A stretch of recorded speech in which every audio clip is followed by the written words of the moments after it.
Je m'appelle Sorlika et je viens de Karakosh.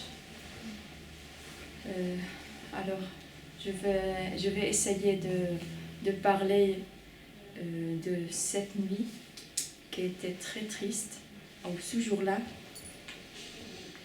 parce que il y avait beaucoup des choses et beaucoup des événements. Au début,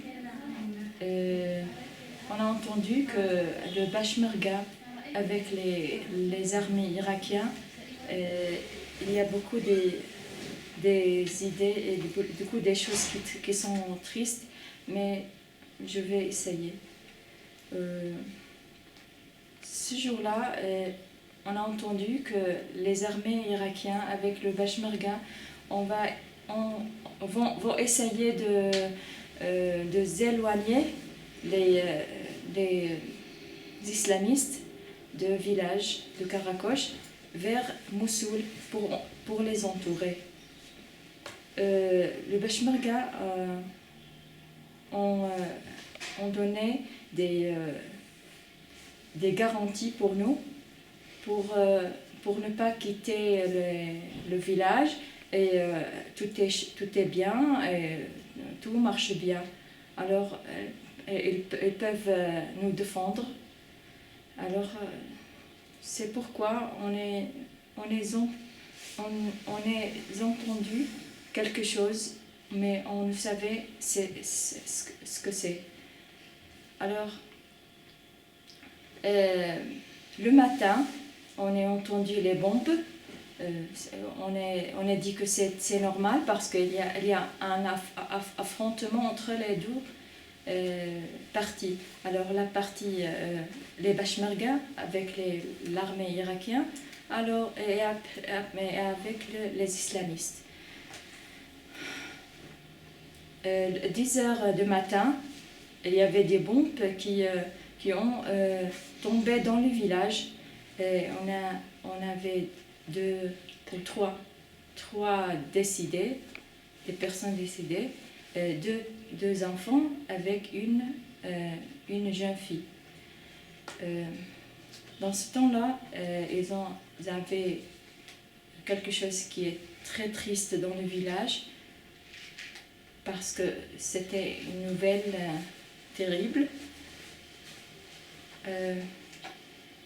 Mais moi, j'étais en vacances chez ma famille. Ma famille, après cet événement, a décidé de quitter le village. C'est pourquoi j'étais obligée de retourner au couvent. Les sœurs, dans la nuit,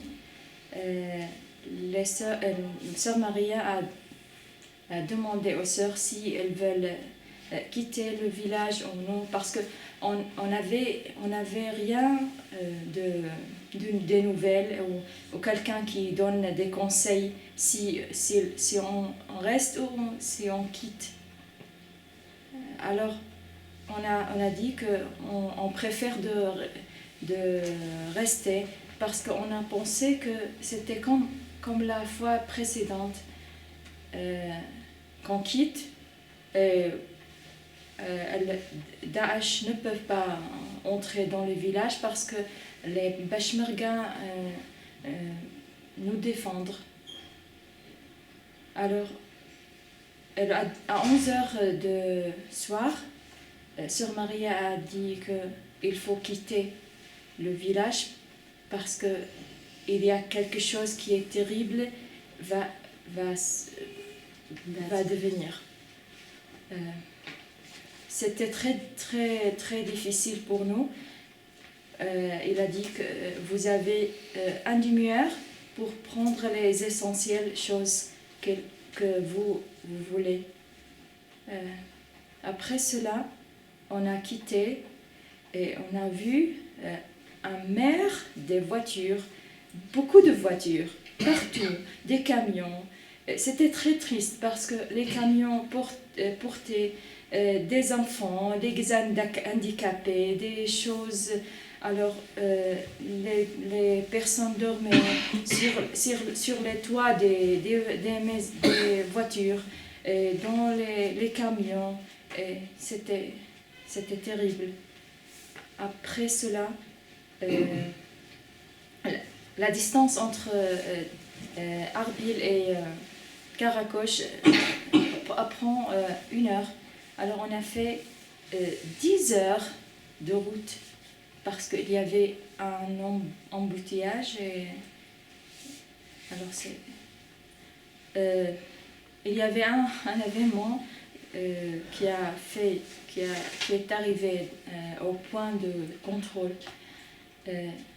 Le point de contrôle de Arbil a fermé, était fermé à cause de l'embouteillage et d'un sujet de sécurité. On voulait passer. C'est pourquoi on a parlé d'un homme de sécurité. On lui a demandé si on peut passer. Et il a dit non, mais après il a accepté.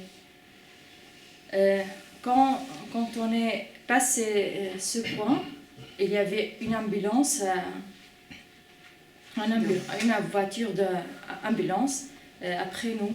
Et il y avait, on a entendu après qu'il y avait 5 Daesh, ou 5 islamites au-dedans de cette voiture. Les armées, ils ont commencé de frapper les coups sur la voiture et sur notre voiture aussi.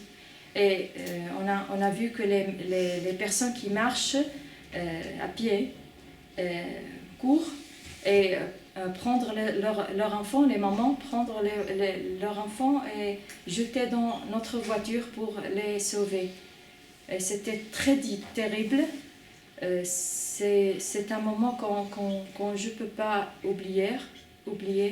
C'était terrible.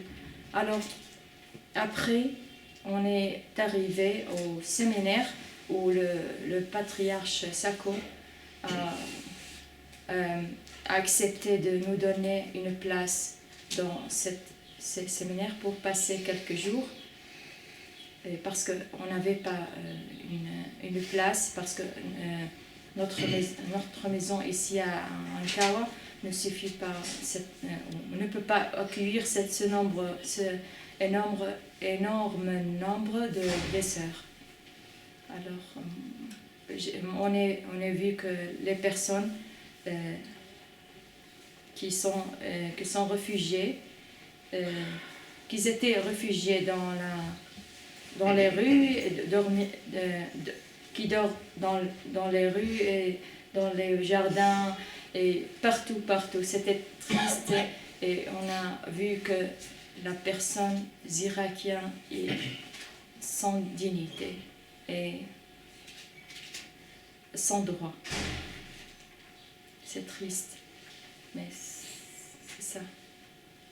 Merci.